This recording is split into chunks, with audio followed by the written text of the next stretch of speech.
പോവുകയാണ്. പാലക്കാട് കഞ്ചിക്കോട് ട്രെയിൻ തട്ടി കാട്ടാന ചരിഞ്ഞു. 12 മണിയോടെ ചെന്നൈ മെയിലാണ് ആനയെ ഇടിച്ചത്. ലോക്കോ പൈലറ്റിനെതിരെ വനം വകുപ്പ് കേസെടുത്തു. എസ് വിനേഷ് കുമാർ ചേരുന്നു. വിനേഷ്,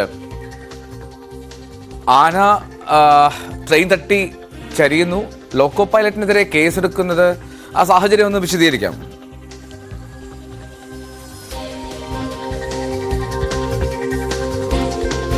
എൽദോ, ഈ പ്രദേശത്ത്, അതായത് ഈ പാലക്കാടിനും വാളയാറിനും, ഏകദേശം പാലക്കാടിനും കോയമ്പത്തൂരിനും എന്ന് തന്നെ നമുക്ക് പറയേണ്ടിയിരിക്കുന്നു, ഇവിടെ കാട്ടാന ട്രെയിൻ ഇടിച്ച് ചരിയുന്നത് ഒരു നിത്യസംഭവമായി മാറിയിരിക്കുകയാണ്. പ്രധാനമായും എലിഫന്റ് കോറിഡോർ നിലനിൽക്കുന്ന ഒരു പ്രദേശമാണിത്. അതായത് ഈ ആനകളുടെ സഞ്ചാര വഴികളിലാണ് യഥാർത്ഥത്തിൽ ഈ റെയിൽവേ ട്രാക്ക് നിലനിൽക്കുന്നത്. ആ കാലത്ത് തന്നെ, ബ്രിട്ടീഷുകാരുടെ കാലത്ത് തന്നെ നിർമ്മിച്ചതാണ് എന്നുള്ളതാണ് നമ്മൾ അതിൽ എടുത്തു പറയേണ്ട കാര്യം.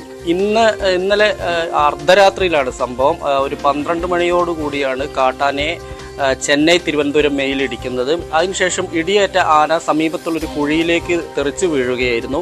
ഈ വലിയൊരു കാട്ടാന കൂട്ടം തന്നെ ഉണ്ടായിരുന്നു. ഇതിൽ മറ്റുള്ള ആനകൾ ഈ ശബ്ദം, ആനയുടെ അലർച്ചയും കേട്ടതോടുകൂടി ചിതറി ഓടി എന്നാണ് നമുക്ക് അവിടുന്ന് ലഭ്യമാകുന്ന, വനംവകുപ്പിൽ നിന്ന് ലഭ്യമാകുന്ന ഒരു വിവരം. എന്തായാലും കുഴിയിലേക്ക് വീണ ആനയെ അവിടുന്ന് രക്ഷപ്പെടുത്താനുള്ള ശ്രമം, ആ സംഭവം അറിഞ്ഞ് വനംവകുപ്പ് അവിടെ എത്തി ഈ കഞ്ചിക്കോട് എത്തുകയും ആനയെ അവിടുന്ന് രക്ഷപ്പെടുത്താനുള്ള ശ്രമം നടത്തുകയും ചെയ്തിരുന്നു. പക്ഷേ ആന അതിനിടെ അല്പസമയം മുമ്പ്, അതായത് മണിക്കൂറുകൾക്ക് ശേഷം ആന ചെരിയുകയാണ് ഉണ്ടായത്.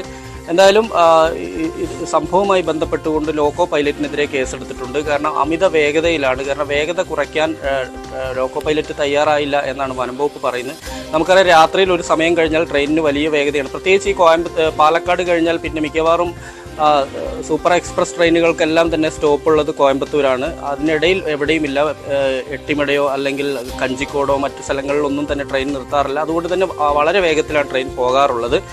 ഇവിടെ എത്തിയപ്പോൾ ഈ കഞ്ചിക്കോട് ഭാഗത്ത്, ഇപ്പോൾ ആന ചെരിഞ്ഞ സ്ഥലത്ത്, ഈ ആനയെ ഇടിച്ച സ്ഥലത്ത് എത്തിയപ്പോഴും ട്രെയിനിന് വേഗത കുറച്ചില്ല എന്നാണ് പറയുന്നത്. സാധാരണ നിലയിൽ ഈ ഭാഗത്തു കൂടെ പോകുന്ന, അല്ലെങ്കിൽ ഈ ആനത്താരകളുള്ള പ്രദേശത്തു കൂടെ കടന്നു പോകുന്ന ട്രെയിനുകൾ സ്പീഡ് കുറയ്ക്കേണ്ടതുണ്ട്. അത് നിരവധി സംഭവങ്ങൾ ഇവിടെ ഉണ്ടായിട്ടുണ്ട്, അപകടങ്ങൾ ഉണ്ടായിട്ടുണ്ട്. നിരവധി ആനകൾ ഇതുപോലെ തന്നെ ട്രെയിൻ ഇടിച്ച് ചരിഞ്ഞ ഒരു സാഹചര്യത്തിൽ ഇതിലെ പോകുന്ന ട്രെയിനുകൾ സ്പീഡ് കുറയ്ക്കേണ്ടതാണ് എന്നാണ് വനംവകുപ്പ് പറയുന്നത്. പക്ഷേ ഈ ലോക്കോ പൈലറ്റിൻ്റെ ഭാഗത്ത് നിന്ന്, ചെന്നൈ തിരുവനന്തപുരം മെയിലിലെ ലോക്കോ പൈലറ്റിൻ്റെ ഭാഗത്ത് നിന്ന് അത്തരത്തിലൊരു നടപടി ഉണ്ടായില്ല എന്നാണ് വനംവകുപ്പ് പറയുന്നത്. ഈ ഒരു സാഹചര്യത്തിലാണ് കേസെടുത്തിട്ടുള്ളത്. ആന, ഈ കാട്ടാനയെ ട്രെയിൻ തട്ടി ചെറിയ സാഹചര്യം, ഈ എങ്ങനെയാണ് അവിടെ ഒരു കർശനമായിട്ടുള്ള നിർദ്ദേശമുള്ള മേഖലയാണോ? ഈ ആനയുടെ വഴിത്താരാന്ന് പറഞ്ഞു, അപ്പോൾ പോലും ഈ ട്രെയിൻ നിരന്തരമായി പോകുന്ന ഒരു പാത കൂടിയാണല്ലോ. അപ്പോൾ അവിടെ നിശ്ചിത വേഗത്തിലേ പോകാവൂ എന്നുള്ള കൃത്യമായിട്ടുള്ള നിർദ്ദേശം നിലനിൽക്കുന്നുണ്ടോ? കാരണം നേരത്തെയും ഈ അടുത്ത സമയത്ത് തന്നെയല്ലേ മറ്റൊരു കാട്ടാന കൂടി ഈ ട്രെയിൻ തട്ടിച്ചരിഞ്ഞത്?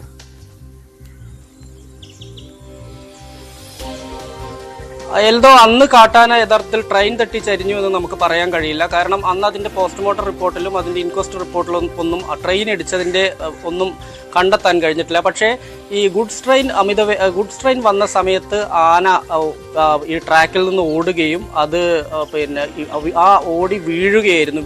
വീഴ്ചയുടെ ആഘാതത്തിലായിരിക്കാം ആന ചെരിഞ്ഞത് എന്നായിരുന്നു അന്നത്തെ നിഗമനം. അതിപ്പോൾ ഒരു 2 ആഴ്ച മുമ്പാണ് സംഭവം. പക്ഷേ അത് ട്രെയിൻ ഇടിച്ചല്ല ആന ചെരിഞ്ഞത്. പക്ഷേ ഈ പ്രദേശത്ത് ധാരാളം കാട്ടാനകൾ ഇതുപോലെ തന്നെ നമുക്കറിയാം, പ്രത്യേകിച്ച് വാളയാർ, കഞ്ചിക്കോട് ഭാഗങ്ങളിലെല്ലാം തന്നെ പ്രധാനമായും ഈ വനമേഖലയോട് ചേർന്ന് കിടക്കുന്ന സ്ഥലമാണിത്.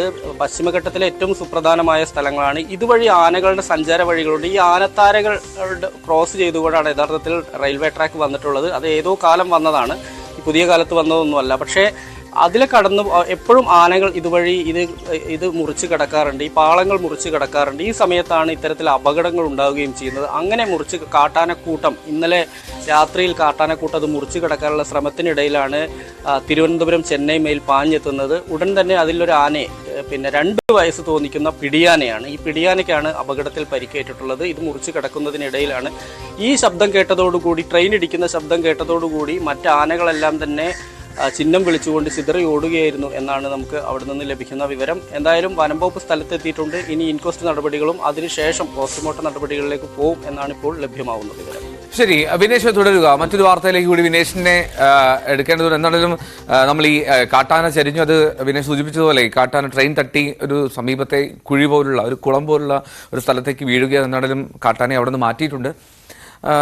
പിടിയാനെയാണ് ട്രെയിൻ തട്ടി ഇത്തരത്തിൽ ചെന്നൈ മെയിൽ തട്ടി ചരിഞ്ഞത്. ഇനി കനത്ത ചൂടാണ്.